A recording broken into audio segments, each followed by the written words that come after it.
آج کل عام جھوٹ بولا جاتا ہے، جھوٹ کی اتنی رغبت ہو چکی ہے اور جھوٹ کی اشاعت سر عام ہو رہی ہے۔ کوئی بندہ سوشل میڈیا پر آ کر ایک اپنا کلپ ریکارڈ کرواتا ہے، اس کو بھی پتا ہے میں جھوٹ بول رہا ہوں، سننے والوں کو بھی پتا ہے جھوٹ بول رہا ہوں، لیکن سنتے جا رہے ہیں، لوگ سنتے جا رہے ہیں اور جھوٹ کو فروغ دینے میں اپنا بھرپور کردار ادا کر رہے ہیں۔ نیم حکیم خطرہ جان، نیم اللہ خطرہ ایمان، اب وہ والی بات بن چکی ہے اور یہ بالکل ثابت ہو رہی ہے یہ بات کہ خطرہ ایمان بن چکے ہیں۔ بہت سارے ایسے جھوٹے واعظین ہیں جو جھوٹی روایات بیان کرتے ہیں، انہیں اس چیز سے کوئی سروکار نہیں کہ یار یہ جو روایت ہم بیان کر رہے ہیں یہ جھوٹی ہے،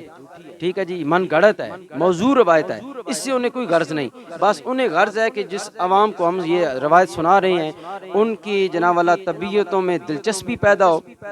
وہ ہماری تقریر میں دلچسپی پیدا کریں اور ان کی رجحان ہماری تقریر کی طرف ہو، ہم ان کی توجہ کا مرکز بنے، تو اس لیے وہ ایسی روایات کا سہارا لیتے ہیں۔ ان کو اس چیز سے کوئی غرض نہیں ہے کہ یہ روایت شریعت کے مطابق ہے یا نہیں ہے، بس عوام کی طبیعت کے مطابق یہ روایت ہونی چاہیے، شریعت کے مطابق ہے یا نہیں ہے۔ بہت ساری ایسی روایات ہم نے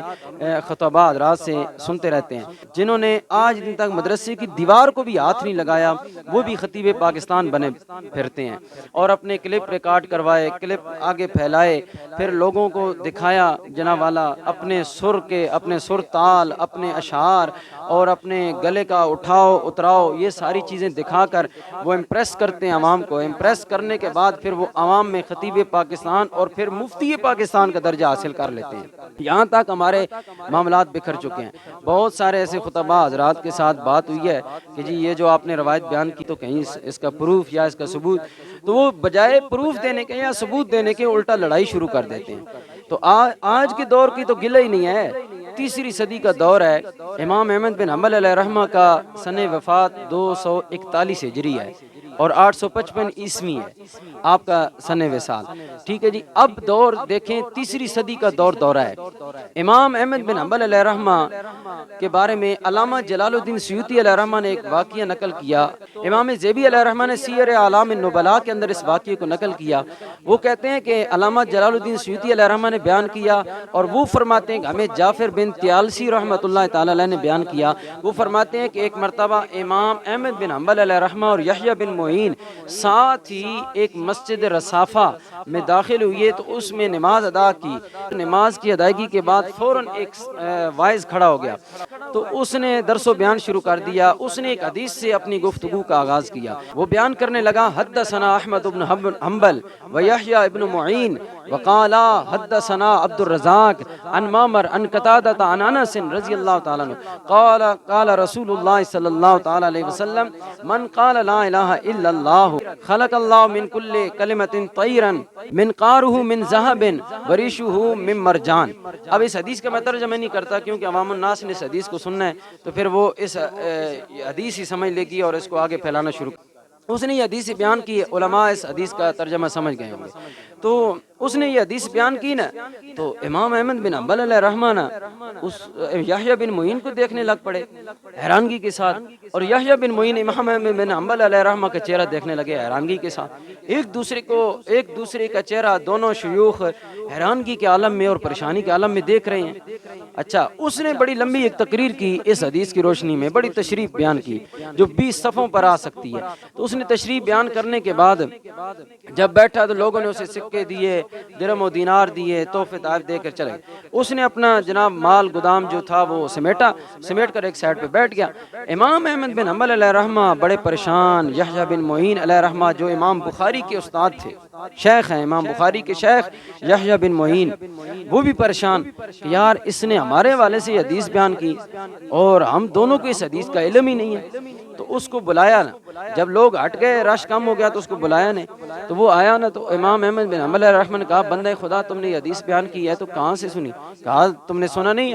امام احمد بن حنبل سے میں نے حدیث سنی ہے اور یحییٰ بن معین سے سنی ہے۔ امام احمد بن حنبل علیہ رحمہ نے فرمایا، بندہ خدا تیرے سامنے احمد بن حنبل بھی بیٹھا ہے اور یہ یحییٰ بن معین ہے، ہم نے تو یہ حدیث آج دن تک سنی بھی نہیں، بیان بھی نہیں کی، اور لکھنا اور روایت کرنا تو دور کی بات ہے۔ جب یہ بات اس نے سنی تو وہ ہنسنے لگا کیا کا مار کر بڑی ڈٹھیائی کے ساتھ، وہ کہنے لگا بس میں پہلے بھی سنا تھا میں نے کہ تم پاگل ہو، لیکن آج یقین ہو گیا تم واقعتاً دونوں پاگل ہو۔ کہا اس میں پاگل ہونے والی کون سی بات ہے، تو الٹا ایک تو جھوٹی حدیث بیان کی، الٹا ہمیں پاگل کہہ رہا ہے، الٹا چور کوتوال کو ڈانٹے۔ جب یہ بات انہوں نے فرمائی تو وہ پھر ہنسنے لگا، وہ کہنے لگا یہی تو بات ہے نا تمہارے پاگل پن ہونے کے، تمہیں پتہ ہی نہیں کہ تم پاگل ہو۔ تو وہ کہنے لگا بات یہ ہے کہ مجھے لوگوں نے بتایا تھا کہ ادھر احمد بن حنبل اور یحییٰ بن معین ہے، دو آدمی ہیں، تو وہ اپنے آپ کو کہتے ہیں کہ ہم سے بڑا محدث کوئی نہیں ہے اور ہمارے جیسا کوئی نہیں، ہمارے نام کبھی کوئی نہیں۔ اور میں نے 17 ایسے بندوں کے ساتھ ملاقات کی ہے جن کا نام احمد بن حنبل تھا اور یحییٰ بن معین تھا۔ اب یہ ٹوٹلی طور پر جھوٹ ہے، وہ بول رہا تھا۔ امام احمد بن حنبل علیہ رحمہ نے اس کا یہ جھوٹ سنا۔ یحییٰ بن معین علیہ رحمہ جو امام بخاری کے شیخ تھے، ان کو بڑا غصہ آیا تو وہ کچھ بولنے لگے تو امام احمد بن حنبل علیہ رحمہ نے ان کے منہ پر ہاتھ رکھا، ہاتھ رکھ کر انہیں اٹھایا اور کہا حضور شیخ چلیں، یہ بڑا بدماش قسم کا اور بغیرتی کی ہر انتہا کو پار کرنے والا انسان ہے، اس سے کنارہ کشی اختیار کرنا ہی بہتر ہے، کیونکہ مسجد کا ماحول ہے اور یہاں لوگ اس کے چاہنے والے بھی ہیں، یہاں فتنہ برپا ہوگا۔ تو امام احمد بن حنبل علیہ رحمہ نے وہ فتنہ سے بچنے کے لیے، وہ تو شیخ تھے، بزرگ تھے، تو اللہ کے ولی بھی تھے، مقبول اور برگزیدہ شخصیات میں ان کا شمار تھا، امام المحدثین تھے، اپنے وقت کے جوانی کے عالم میں انہیں محدثین کا امام شمار کیا جاتا تھا۔ اور دوسرے یحییٰ بن معین امام بخاری کے شیخ تھے۔ آپ بتائیے کتنے بڑی بلند پایہ شخصیات، لیکن ان کے سامنے بھی جھوٹا وائز جو ہے نا اپنا سکہ چلا گیا، اپنے جھوٹ کا پرچار ان کے سامنے بھی کرنے لگ پڑا اور بڑی ڈٹھیائی کے ساتھ ڈھیٹ پن کا بے تحاشا مظاہرہ کیا، اور اسے کوئی پرواہ نہ ہوئی یار اتنے بڑے شیوخ کے سامنے میں جھوٹ بول رہا ہوں۔ تو اب آپ اس واقعے سے ایک سبق کیا ملتا ہے کہ دیکھیں وہ تیسری صدی کا دور ہے، اتنا پاکیزہ دور ہے، اس دور میں اگر جھوٹے واعظین کی کمی نہیں تھی تو آج تو ہے 14ویں صدی کا دور ہے۔ آج کے 14ویں صدی میں تو بہت سارے معاملات جو ہے نا وہ صرف اس لیے بیان کیے جاتے ہیں تاکہ عوام میں پبلش ہو جائیں، عوام کی دلچسپی کے لیے واقعات اور روایات کو بیان کیا جاتا ہے۔ تو جب عوام کی دلچسپی حاصل کریں گے تو اللہ تعالیٰ کی رحمت سے تو محروم ہوں گے۔ اس موقع پر میں خطباء حضرات کو اور وہ مقررین اور واعظین کو گزارش کروں گا کہ خدا را 4 دن کی دنیا کو یا محض وقتی طور پر دنیا کو آباد کرنے کے لیے ہمیشہ رہنے والی آخرت کو برباد نہ کریں، اور اپنی آخرت تو آپ برباد کر ہی رہے ہیں، یہ لاکھوں لوگوں کی بھی آپ آخرت برباد کر رہے ہیں۔ کچھ احساس کریں، کچھ احساس کریں۔ اب جس کے جی میں آئے وہی پائے روشنی، ہم نے دل جلا کے سر عام رکھ دیا۔